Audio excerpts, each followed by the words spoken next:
Eu fiquei entusiasmado com esse convite que você me fez para participar desta escola de governo da Câmara de Vereadores de Florianópolis.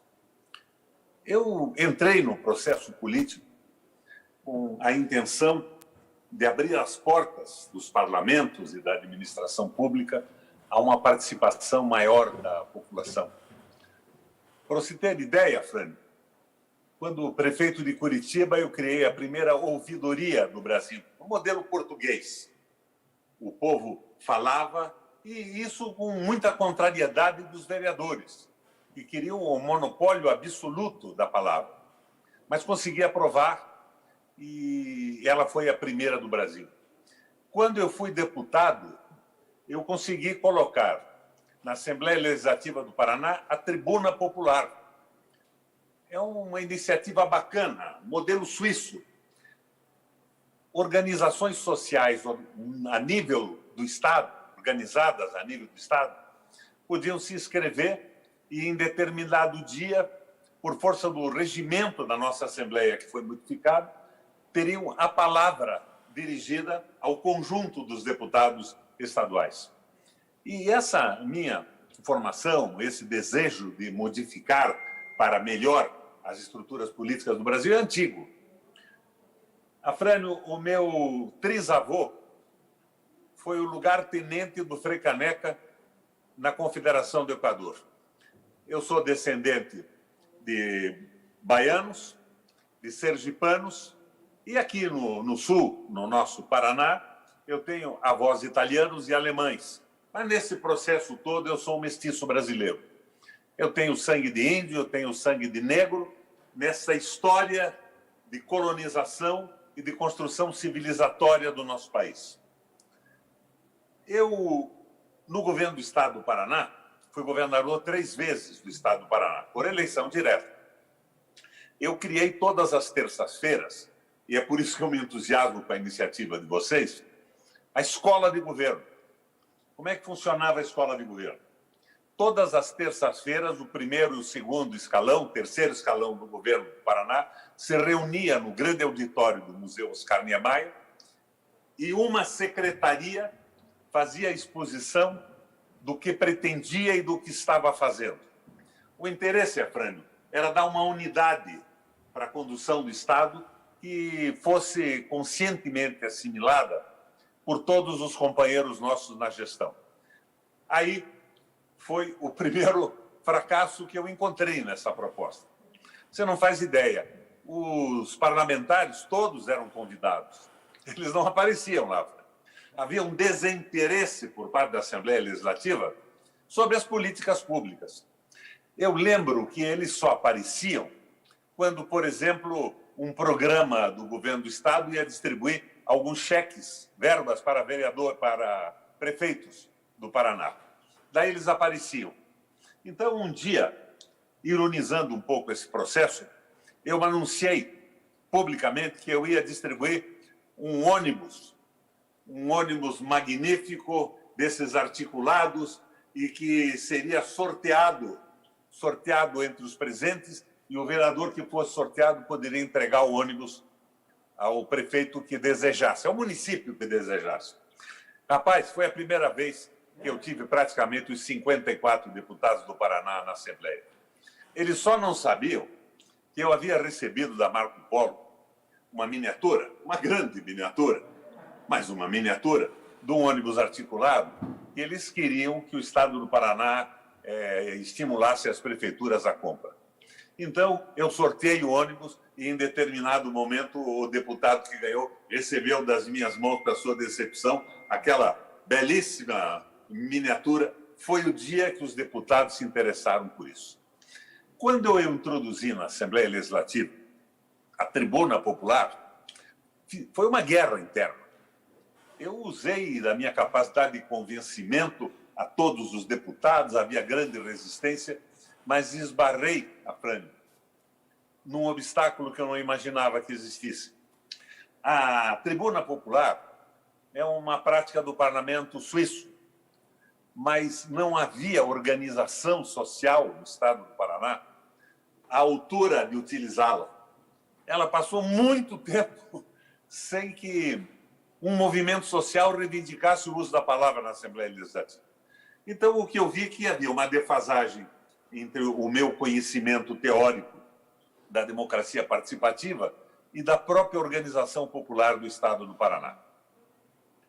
Mas eu apostei pesado nesse processo. Ultimamente, eu fui presidente do Parlamento Europeu Latino-Americano, com sede em Bruxelas, na condição de senador brasileiro. E fui presidente ou vice-presidente, alternadamente, do Parlasul, com sede no Uruguai, e do Parlatino, com sede no Panamá. Eu acho que eu posso passar a vocês um pouco da experiência que eu tive nesse processo todo. E o que eu posso dizer a vocês, por exemplo, a Eurolato, o Parlamento Europeu Latino-Americano, é uma organização, por iniciativa do Parlamento Espanhol, que se destina, Afrânio, não a beneficiar com troca de experiências os nossos povos, as nossas populações. É o instrumento de tentativa de ocupação de território e de espaço comercial no interesse exclusivo dos países que para isso se organizam. Uma das últimas reuniões que eu fiz foi na Itália.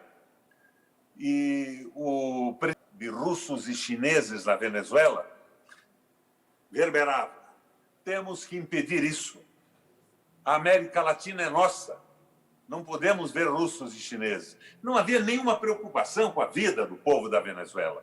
A preocupação era o domínio do petróleo, que acabou sendo praticamente tomado, a meu ver, hoje, pelos interesses russos e chineses, que compraram por antecipação o petróleo bruto e o petróleo refinado.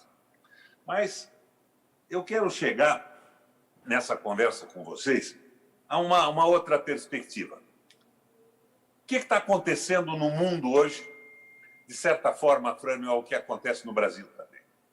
Então, vamos lá para trás. A Alemanha, em determinado momento, com esta ideia da Lebensraum, do espaço vital, e do povo escolhido, do povo mais inteligente do mundo, provocou aquele movimento nazista que é absolutamente inexplicável, dado ao seu nível de boçalidade. A Alemanha estava avançando no planeta e, ao mesmo tempo, a Revolução Comunista Russa avançava também. Então, havia um certo equilíbrio que dava espaço para países como o nosso, terceiro mundista, avançarmos do ponto de vista civilizatório do nosso processo. De repente, a Alemanha alui. O Hitler perde o domínio absoluto do que pretendia, se contrapondo a uma aliança entre os Estados Unidos e a Rússia. Mas o comunismo soviético avança. Nesse momento, Afrânio, com o avanço do comunismo soviético, os movimentos sociais na Europa pressionam os governos. E nós começamos a ver, por parte de partidos, por parte de movimentos de mulheres, por parte de movimentos étnicos, o domínio absoluto do capital sobre esses países irem cedendo espaço. Surge o voto das mulheres, as legislações trabalhistas, a consolidação de leis de proteção do trabalho e, de certa forma, isso se transforma no que conhecemos hoje como social-democracia. Isto vai até o momento em que, por erros brutais internos, a proposta marxista-leninista de comunismo na Rússia alui, cai. O Gorbachev desmonta a União Soviética.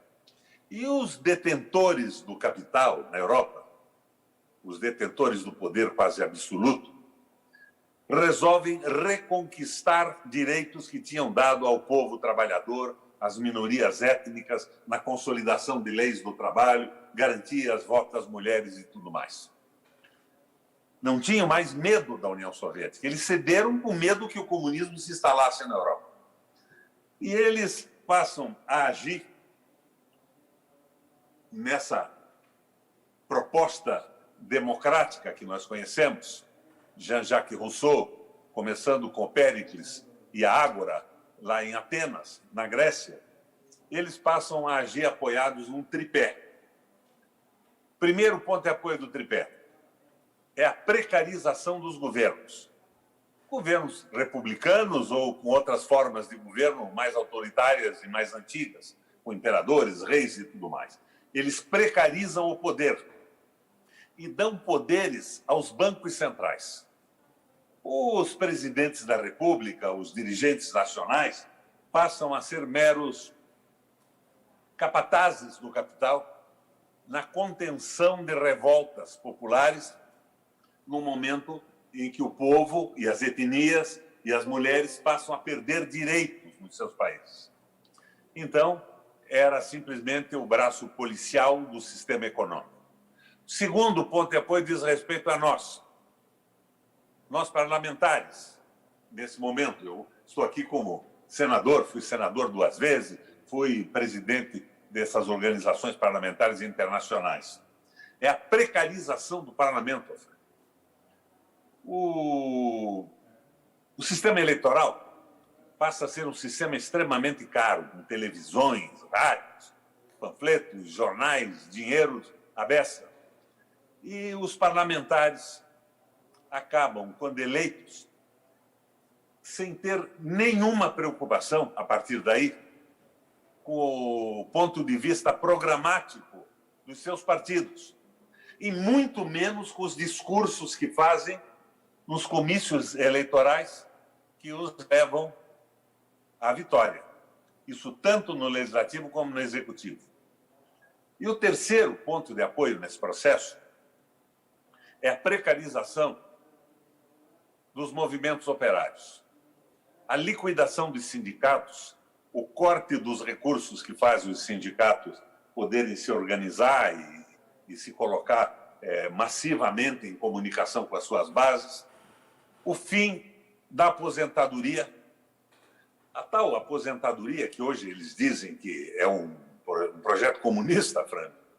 A aposentadoria, ela surge lá no início do século com Bismarck.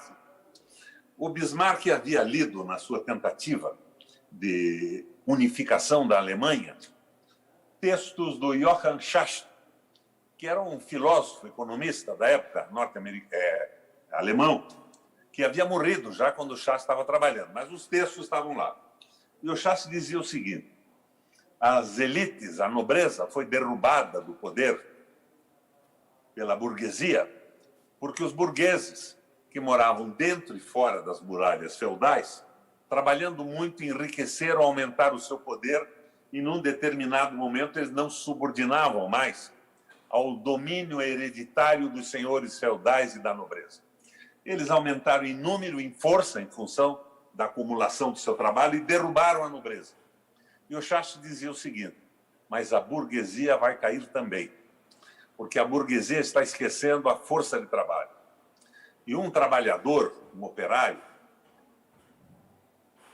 tem condição de vida enquanto vige a sua força de trabalho em idades mais jovens. Ele fica velho e a sua força de trabalho estiola, ele não tem mais condição de sobrevivência.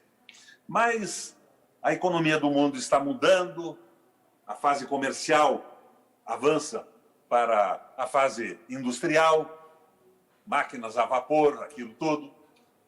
E dizia o Schacht, eles vão derrubar a burguesia e vai haver uma revolução proletária no mundo e na Alemanha. E o Bismarck disse, não, aqui eu não quero isso. E bolou a aposentadoria tripartite. Participação do Estado, do empregador e do empregado, para que o trabalhador mais velho, com a força de trabalho estiolada, pudesse viver com decência. Até isso acabaram nesse processo de avanço do capital financeiro no mundo. Isso aqui no Brasil é uma coisa que está diante de nós a cada momento. O corte dos sindicatos, o fim da aposentadoria e tudo mais. É uma coisa tão maluca que nas famosas crises de 30, a própria Alemanha saiu disso, sacrificando o domínio absoluto do capital. Horace Greeley Schacht, que foi o comandante da reforma econômica da Alemanha, que estava totalmente escravizada, inclusive com dívidas de guerra originadas do famoso Tratado de Versalhes, a Alemanha entregava toda a sua produção com pagamento de dívida de guerra. O Schastry resolveu, da noite para o dia, reduzir praticamente a zero a rentabilidade dos investimentos no governo, títulos públicos, e os empresários alemães, os donos do dinheiro, diziam: o nosso dinheiro vai virar pó da noite para o dia, porque a nossa moeda não é conversível, como, aliás, a brasileira não é hoje, e nós não vamos ter onde aplicar, nós vamos para a pobreza absoluta. O Schastry propõe o seguinte: não, se vocês investirem na reconstrução da Alemanha, num pacto feito por grandes empresas alemãs com o Estado, para a recuperação da infraestrutura, nós garantimos uma rentabilidade de 4,5% ao ano. Eles tiveram que, por imposição do Estado, colocar o dinheiro, e a Alemanha começou a ser reconstruída de tal forma que a boçalidade do Hitler surge na continuidade do processo e se instala um governo nazista que é uma abominação para a espécie humana. Nos Estados Unidos foi um pouco diferente. O Keynes, que aconselhava o Roosevelt, Franklin Delano Roosevelt, no New Deal, o novo pacto, em determinado momento, o Roosevelt o Keynes deu ideias a partir do movimento alemão, mas modificadas. E o Roosevelt se encantou com a linha de montagem criada pelo Ford, Henry Ford. O Henry Ford montou uma linha de montagem que era o seguinte: um grupo de operários participava da produção do carro, do famoso Fordinho. Um grupo se especializava na fundição do bloco, outro grupo se especializava na construção da caixa, outro na lataria. E desta forma, com essa linha de montagem, eles reduziram muito o custo do automóvel e o Ford foi um sucesso nos Estados Unidos e no mundo. Aliás, eu tenho aqui na minha garagem um Fordinho 28, há mais de 25 anos. É uma belezinha de um carro, é o início da produção automobilística. O Roosevelt se encantou. A indústria americana, que estava numa crise brutal, mas que ainda era uma indústria diferenciada, passa a adotar a linha de montagem. E o Ford passa a ser, então, cultuado como o criador da retomada do desenvolvimento norte-americano. O Roosevelt resolve dar a ele o maior título, a maior comenda que um industrial americano teria recebido por parte do Estado. E o Henry Ford recusa a homenagem. Recusa por quê? Pergunta o Roosevelt. Ele responde: eu recuso porque se os Estados Unidos inteiro começar a utilizar a linha de montagem fordista, vai acontecer o seguinte: a produção vai aumentar muito, mas todos vão falir. O Roosevelt pergunta: mas por que, Ford? Ele diz: porque nós não temos consumo. Nós não tendo consumo, não adianta aumentar a produção, que vai quebrar tudo do mesmo jeito. Mas, meu Deus, então o que eu faço? E vem o primeiro conselho do Ford para o Roosevelt: presidente, por lei, diminua a carga horária do trabalhador norte-americano e, por lei, aumente o salário para recriar a possibilidade do mercado de consumo. Por aí sai os Estados Unidos da crise, da mesma forma que a Alemanha saiu, só que, no caso americano, com uma preocupação um pouco maior com as pessoas, com a renda das pessoas, e alavanca o processo dessa forma. Mas e aqui no Brasil, o que está acontecendo? A tal ponte para o futuro do Temer e do Marcos Lisboa nada mais é do que faz hoje com mais velocidade o Guedes. Aquela ponte para o futuro implantada depois do impeachment da Dilma era como o Rubinho Barrichello e o Schumacher andando na mesma pista. O Barrichello era o Meirelles, era o Joaquim Levy, o Nelson Barbosa, e o Guedes é o Schumacher. Correm na mesma pista com o mesmo objetivo e com mais velocidade. Hoje, com essa história da desmoralização da política que levou à presidência do Brasil o Bolsonaro. Então, o que eu estou tentando dizer nessa conversa que estou tendo com vocês que o problema não é só o problema técnico de uma Câmara de Vereadores, de uma Assembleia Legislativa, no Senado ou da Câmara Federal. É a absoluta inconsciência histórica dos movimentos políticos e da saída do Brasil desse processo civilizatório.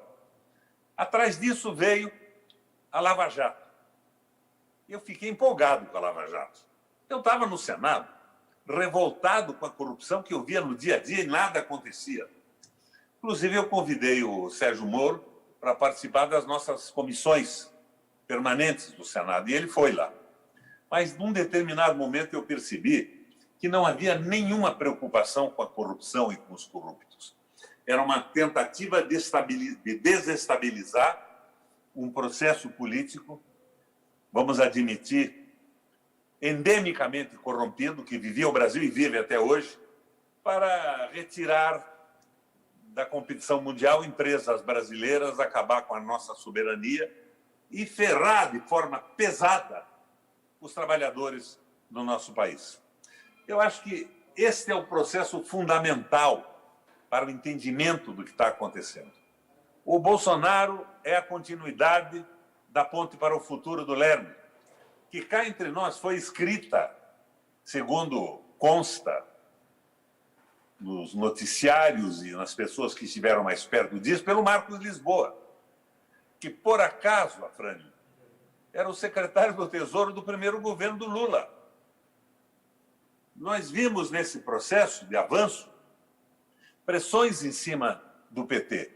É evidente que a sensibilidade política do Lula garantiu algumas direções dos programas que favoreceram os trabalhadores.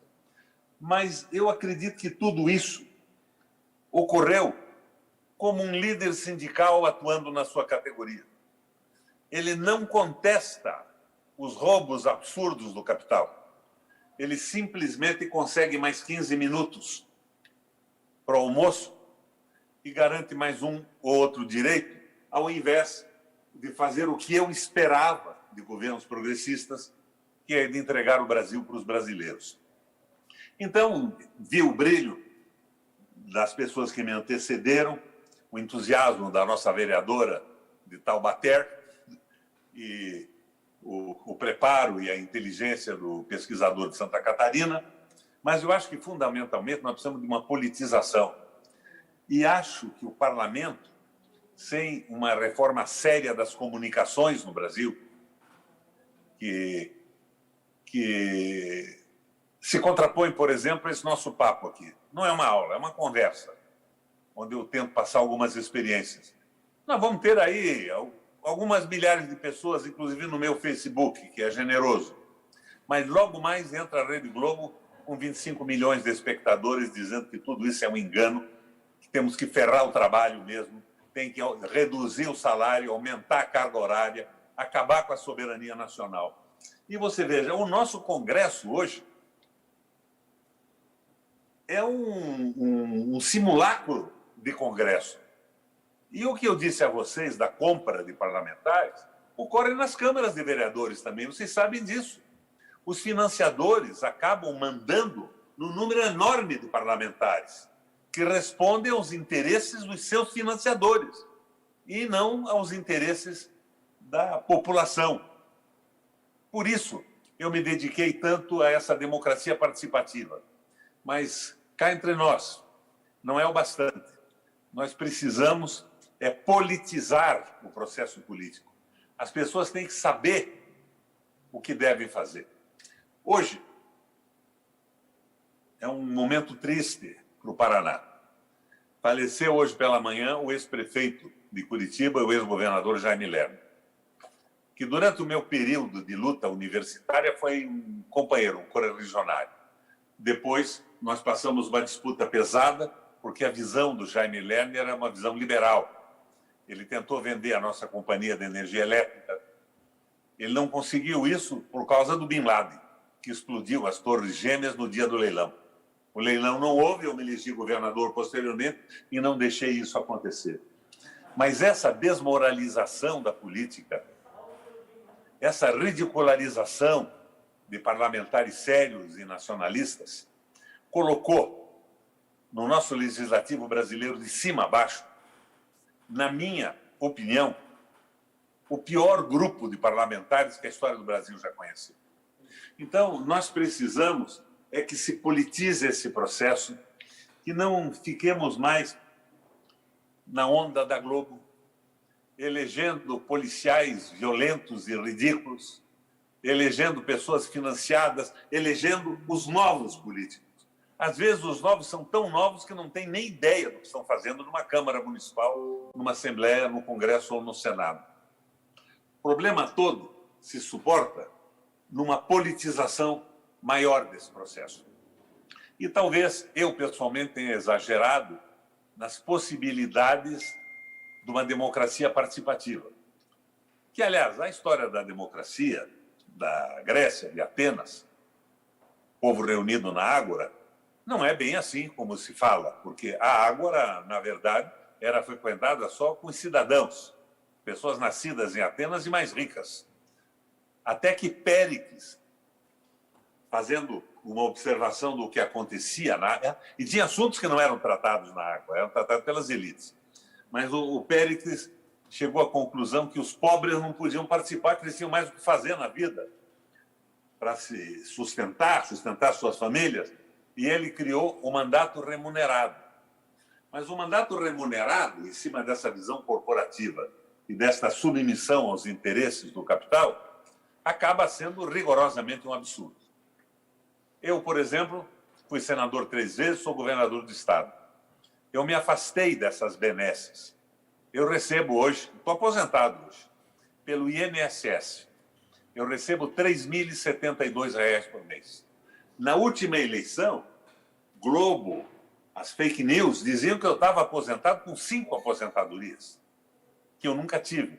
Nós fomos destruídos pelo comando da informação nas mãos de uma mídia subordinada aos interesses do grande capital. E hoje o que vivemos no Brasil é uma proposta de nos transformarmos numa grande fazenda de um povo mal pago em submissão aos interesses de outros países que viveram uma crise do liberalismo e procuram sair dela com a exploração do Brasil. É o que eu disse a vocês a respeito da Eurolat, é o que eu digo a vocês a respeito do meu amigo, Sérgio Moro, era meu amigo, em determinado momento, se revelar como um operador da CIA e do FBI americano, livrando pessoas com um grupo de promotores falsificando depoimentos para abrir espaço para quem? Para o fim da corrupção? Não.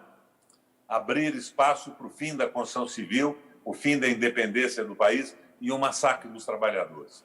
Então, eu quero louvá-los pela iniciativa de colocar isso em discussão. Mas eu acho que a discussão, além das técnicas que nós podemos ter e da técnica legislativa submetida a uma série enorme de leis, nós temos que discutir a política econômica do Brasil. Lembrando sempre que o direito nada mais é do que a consolidação do poder. E a consolidação do poder é feita por quem domina o legislativo e domina o executivo no financiamento fantástico dessas campanhas. O Brasil tem que sair disso. Daí você diria, mas e você, Requião, o que você está pensando? Eu estou pensando que nós devíamos ter, nesse momento, uma proposta nacional. Nacional, não partidária. Restabelecendo a soberania do Brasil. Um referendo revogatório, anulando todas essas medidas do Temer, do Bolsonaro e mesmo do governo anterior da Dilma e do PT. Algumas foram bárbaras. O início da entrega do petróleo veio com o Fernando Henrique, mas a continuidade foi a partilha. E depois a substituição dos 30% da Petrobras e do monopólio da operação no governo da Dilma, numa aliança com o governo da Dilma e o José Serra. Eu estava no Senado nessa época e eu e alguns companheiros lutamos como pudemos contra isso. Tínhamos certeza que íamos ganhar no plenário, até que veio a ordem do governo de apoiar a proposta do José Serra. Então, não estou fazendo um ataque a ninguém. Eu acho que são erros. Eu não sei que tipo de pressão levou a essa tentativa de aliança contra o Brasil, contra os nossos interesses. Mas o fundamental é que, se cometemos muitos erros, nós temos que chamar os nossos erros de experiência. Então, eu imagino a revalorização do trabalho, a democratização das comunicações, o referendo revogatório, um projeto de desenvolvimento sustentável, colocados como o projeto da oposição no Brasil. E, de preferência, um candidato. Qual seria, Frank? Para mim, qualquer um, desde que esse projeto mobilizasse a opinião pública nacional e fosse aderido pelo candidato possível. Bom, não é possível isso. Cada partido é uma plataforma de lançamento do ponto de vista legal no Brasil. Tudo bem, então que os partidos ditos de oposição lançassem os seus candidatos, mas todos declarando adesão a esse projeto básico de mudança nacional. E mais as idiosincrasias pessoais de cada partido político, de cada grupo. Mas nós teríamos uma grande discussão nacional, estaremos trabalhando para a politização do nosso povo e da nossa gente. E, com a politização, eu acho que nós podíamos avançar um pouco mais. Agora, não é bem pertinente o que eu vou dizer ao objetivo de vocês. Essa convocação dos partidos de oposição numa manifestação pública no dia 29, é hoje, né? A meu ver, é profundamente inadequada. Nós estamos nos igualando ao o pastor Mandalaia, como é que é, Malafaia, ao Guedes e ao Bolsonaro pedindo para o povo se reunir na rua. Porque não há a mínima possibilidade de não haver contaminação numa manifestação pública. O momento agora é de exigir a vacina, tomar cuidado com a máscara, como vocês estão fazendo aí. Eu não estou sozinho em casa, não tenho a possibilidade de contaminar ninguém. E o gel alcoólico, o gel de álcool ou álcool acima de 70%. E nós temos que utilizar os meios que temos para protestar. Como esse que nós estamos usando aqui agora, vocês organizando uma discussão sobre a política no Brasil.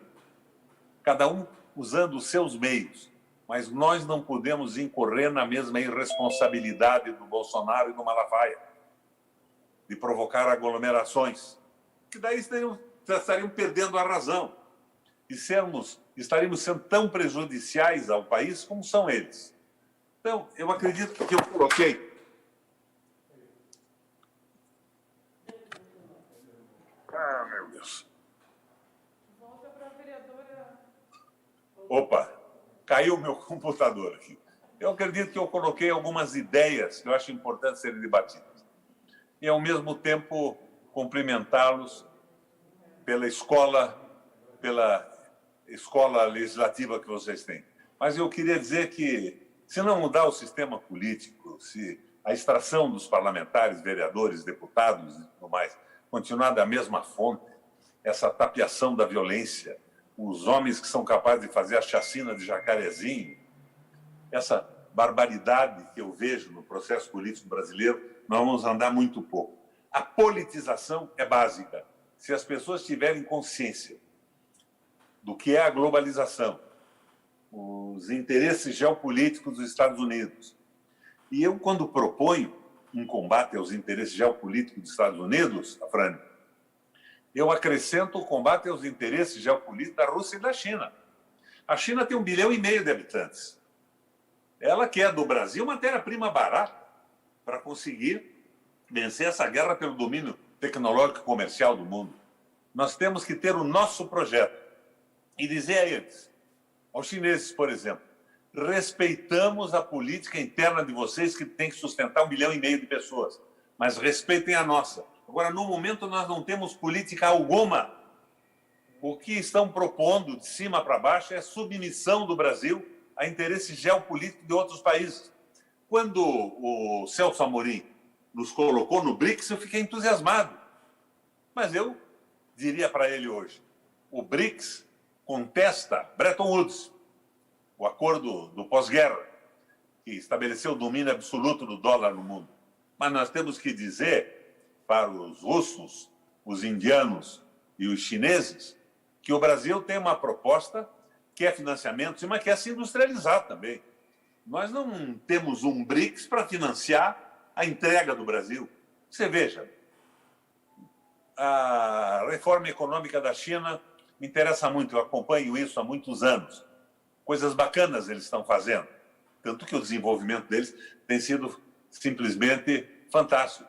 Mas quem é que está comprando usina brasileira? Para que um chinês quer comprar uma usina hidrelétrica no Brasil? Qual é a intenção? Desenvolver o Brasil? Não. É garantir recursos a partir do seu poderio acionário nas nossas empresas.